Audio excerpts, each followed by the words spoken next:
how to remove his bucket teeth. Pin master tool. These are pretty hard to beat right here. I've tried making my own, but this seems to do the best job.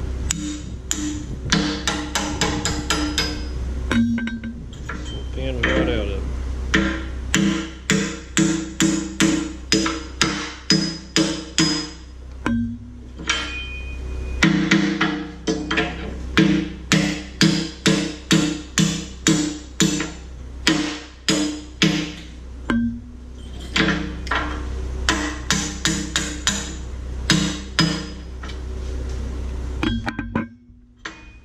Go to put them back, a little cup, put your pin in there with the two little bumps. It usually says back on the back side.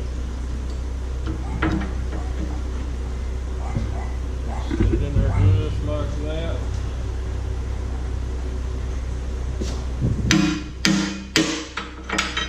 Once you get it started,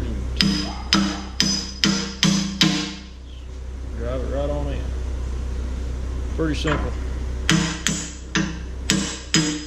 Beats a piece of bent rebar or all thread or something like that.